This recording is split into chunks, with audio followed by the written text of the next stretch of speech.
No, there's a pilot plane. Hey guys. Hello. Was that long enough? Hello. I think that'll do. Oh, let's see. We're It's too cold. Sweet. fireplace. Now that's good for video makings. I need s'mores now. Oh, let's see what we're actually up to today. It's the Wurlitzer. Wurlitzer 206A. Yep. This is a vintage instrument. They don't make these, and they haven't made them for a very long time.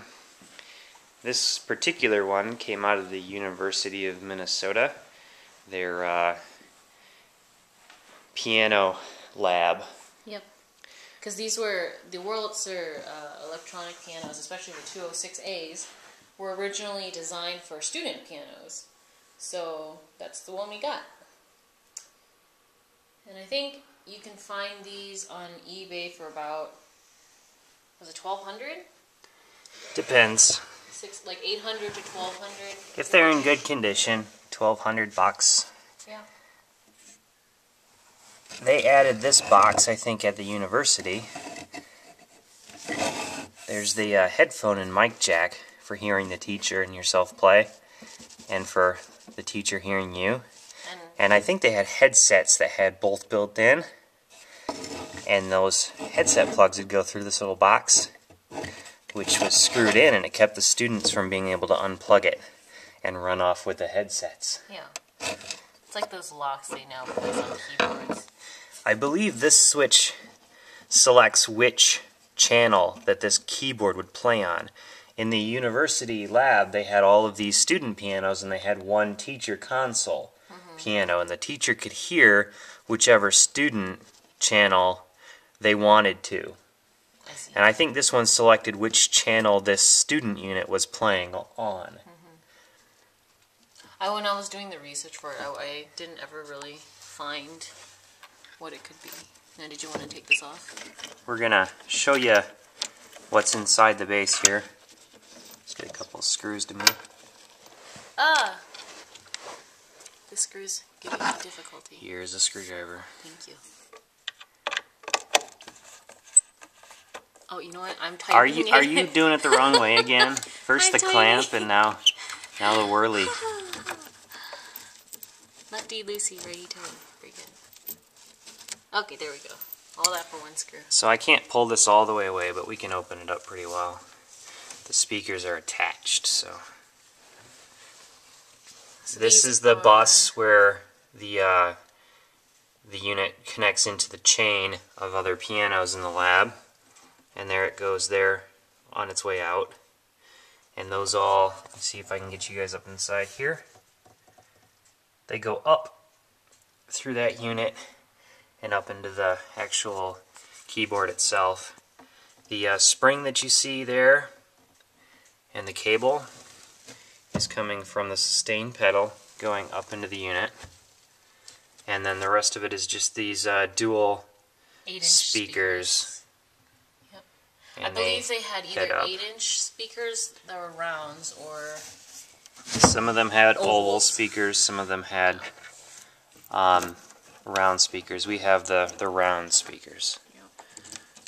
And Whisker was talking about the connection to other pianos. So what these student pianos would be like, they essentially be connected to the other student pianos as well as to the teacher piano. Take this camera for a second, please. Yes. We're going to take the top off here. And there weren't any screws keeping that down, I believe. There are normally, but they were missing. Oh. Anyway, so yeah, so as Whisker was saying, so then the teacher can hear what the students are playing as a group as well as individually. And then they would be able to tell the student, either as a group or individually, you know, what they needed to change or what they needed to improve on, etc. This thing has been modified a bit. It's got the standard 3-prong AC connector that's been added to the back, and that AC comes in here. runs in through the power on off volume control, whatever. This is the mode selector. And to the board here, this is the amplifier board. You can see it's not, it's missing a lot of parts here, which is because this is a student model instead of a stage model. The stage model also has a vibrato. It's got that vibrato circuit in it. Yeah. And one could find the right parts and fill this board, and it would work just like a 200. We may eventually do that because we really like the sound of the vibrato on these instruments. And the rest of it's just your basic amplifier, solid state. Up behind here, you have all of the hammers and tines and such. We'll go to the bass end here because it's most obvious. We strike the key here. It pushes up there, pulls down there, which lifts the damper off,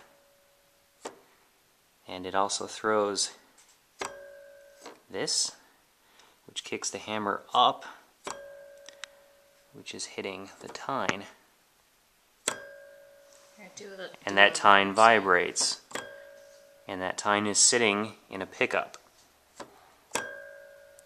and that pickup runs to the center, and then the preamp is about here, and the preamp's output leaves and goes off into the amplifier. So it's a pretty basic premise here. You have a metal tine vibrating in front of a pickup. But what makes these instruments so playable is that they have this real piano action inside of them, which gives them a response and a feel that you just can't get with any MIDI controller situation. So we're going to get this all put back together and plug it in and give you guys some samples of what it sounds like. Okay, so this is again the front side of the Wurlitzer. You got your keyboard, you got your label, Wurlitzer Student Electronic Piano. And then you've also got your two knobs. One is for volume. And Wurlitzer called it the electronic piano, but everyone else calls it the electric piano. That is correct. The volume knob doubles as the on-off switch. And the second knob can either direct the sound towards the ensemble. That's playing to the teacher, blah, blah, blah. That's just here on headphones. And that's to the speakers in the base of the unit, which we looked at. That is correct. So we're going to be going to the speakers first. Okay. And giving just sort of a demo of how it sounds. It's very... And you've heard it on hundreds and hundreds of famous songs. Well, like Nora Jones has a Wurlitzer 200A. Yeah. Yeah. Hers is actually a 206A that's been modified, turned into a 200A. Aha. She had some very clever techs add the stuff back into it and cut off the bass and turned it into a stage piano. Gotcha. So yeah.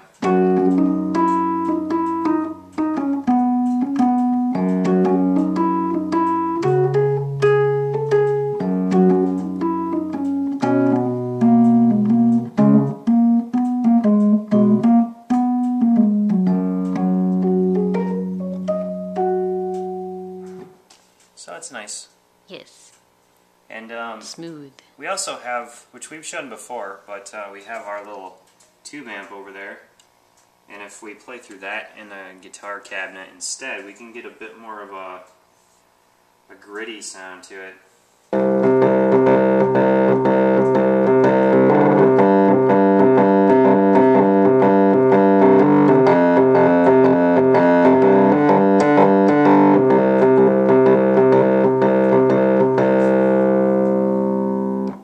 Yay! Which is also really cool. So. Yep. And that's our whirly. That's our whirly. We like it. We like it. Ciao for now. See you guys later. We post videos all the time, so don't forget to subscribe. And follow us on Twitter at tymkrs.